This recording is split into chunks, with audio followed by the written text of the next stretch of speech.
গতকালই আপনারা জানেন সোনা পাপ্পু ইডির হাতে গ্রেফতার হয়েছেন। আজকে তাকে আদালতে তোলা হয়েছে। এই নিয়ে বিস্তারিত জানবো আমাদের প্রতিনিধি প্রকাশ সিনহা আমাদের সঙ্গে রয়েছেন। প্রকাশ, ইতিমধ্যেই সওয়াল জবাব পর্ব শুরু হয়েছে, ইডির পক্ষ থেকে কি বলা হচ্ছে? দেখা এখনো শুনানি শুরু হয়নি। 10 মিনিট পর শুনানি শুরু হবে। সোনা পাপ্পুকে কোর্টরুমে নিয়ে আসা হয়েছে এবং ইডির আধিকারিকরা এবং ইডির আইনজীবীরা তারা কিন্তু কোর্টরুমে পৌঁছেছেন। আজকে যে রিমান্ড প্রেয়ার ইডির তরফে জমা পড়েছে সেখানে কিন্তু সোনা পাপ্পুকে কাস্টাডিতে নেওয়ার আবেদন জানানো হয়েছে এবং সে কিভাবে সিন্ডিকেটে অ্যাক্টিভ ছিল, অর্থাৎ যে অভিযোগ তার বিরুদ্ধে রয়েছে, তোলাবাজি থেকে শুরু করে প্রতারণা এবং অস্ত্র আইনে মামলা হয়েছিল, সে কিভাবে ইনভলভ ছিল তার বিস্তারিত তথ্য কিন্তু আজকে কোর্টে প্রডিউস করা হচ্ছে।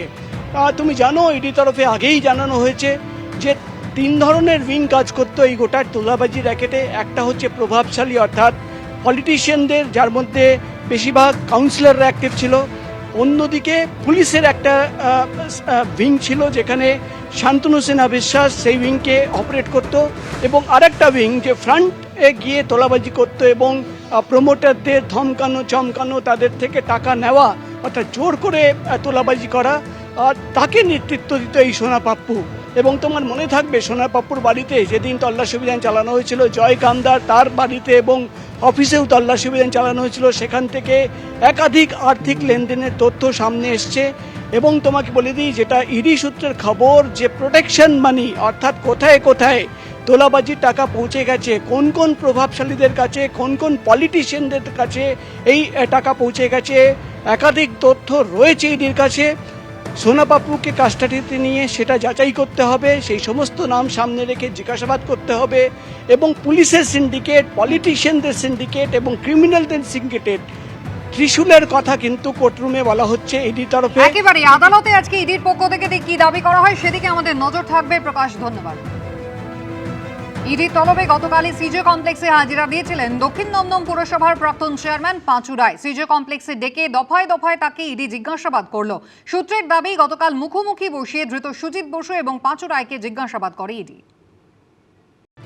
যত কাণ্ড দক্ষিণ দমদম পুরসভায়, নিয়োগ নিয়ে পাহাড় প্রমাণ দুর্নীতির অভিযোগ। সেই অভিযোগে ইতিমধ্যেই প্রাক্তন দমকল মন্ত্রী সুজিত বসুকে গ্রেফতার করেছে ইডি। এই পুর নিয়োগ দুর্নীতি মামলায় সোমবার তলব করা হয় দক্ষিণ দমদম পুরসভার প্রাক্তন চেয়ারম্যান পাঁচু রায়কে। ইডির ডাক পেয়ে সিজি কমপ্লেক্সে হাজিরা দেন তিনি। তাকে দফায় দফায় জিজ্ঞাসাবাদ করেন ইডি আধিকারিকরা। ইডির তরফে যেটা জানানো হচ্ছে বা ইডি সূত্রের খবর, যে এতদিন ধরে সুজিত বোসকে জিজ্ঞাসাবাদ করে যে তথ্য পাওয়া গেছে, সেই তথ্যের সঙ্গে যে তথ্য প্রমাণ তাদের হাতে রয়েছে সেটা কিন্তু মিলছে না। অর্থাৎ তারা মনে করছেন যে সুজিত বসু তিনি তথ্য গোপন করছেন এবং তাই জন্য পাঁচু রায়, যিনি চেয়ারম্যান ছিলেন, তাকে ডাকা হয়েছে। সূত্রের দাবি, সোমবার মুখোমুখি বসে সুজিত বসু ও পাঁচু রায়কে জিজ্ঞাসাবাদ করা হয়। সুজিত বসু দক্ষিণ দমদম পুরসভার ভাইস চেয়ারম্যান থাকাকালীন সেখানকার চেয়ারম্যান ছিলেন পাঁচু রায়। তার আমলেই এই পুরসভায় সাদা কাগজে চাকরির সুপারিশের প্রসঙ্গ উঠে আসে। ফেব্রুয়ারি মাসে আলিপুরে বিশেষ সিবিআই আদালতে সিবিআইয়ের আইনজীবী বলেন, চূড়ান্ত তালিকা তৈরির পর সাদা কাগজে চাকরির সুপারিশ করা হয়েছে। চেয়ারম্যান থাকাকালীন এই সুপারিশ করেছিলেন পাঁচু গোপাল রায়। নিয়োগের জন্য 29 জনের নামে সুপারিশ করেছিলেন তিনি। সাদা কাগজে চাকরির সুপারিশকে ছিল ডিরেক্টরেট অফ লোকাল বডিজ বা ডিএলবি ডিরেক্টর জ্যোতিষ্মান চট্টোপাধ্যায়ের কাছে। এরপরই তৈরি হয়ে যাওয়া চূড়ান্ত তালিকা থেকে 24 জনের নাম বাদ দিয়ে দেওয়া হয়, আর সেই জায়গায় নাম ঢোকানো হয় তৎকালীন চেয়ারম্যানের সুপারিশ করা 29 জনের তালিকা থেকে 24 জনের।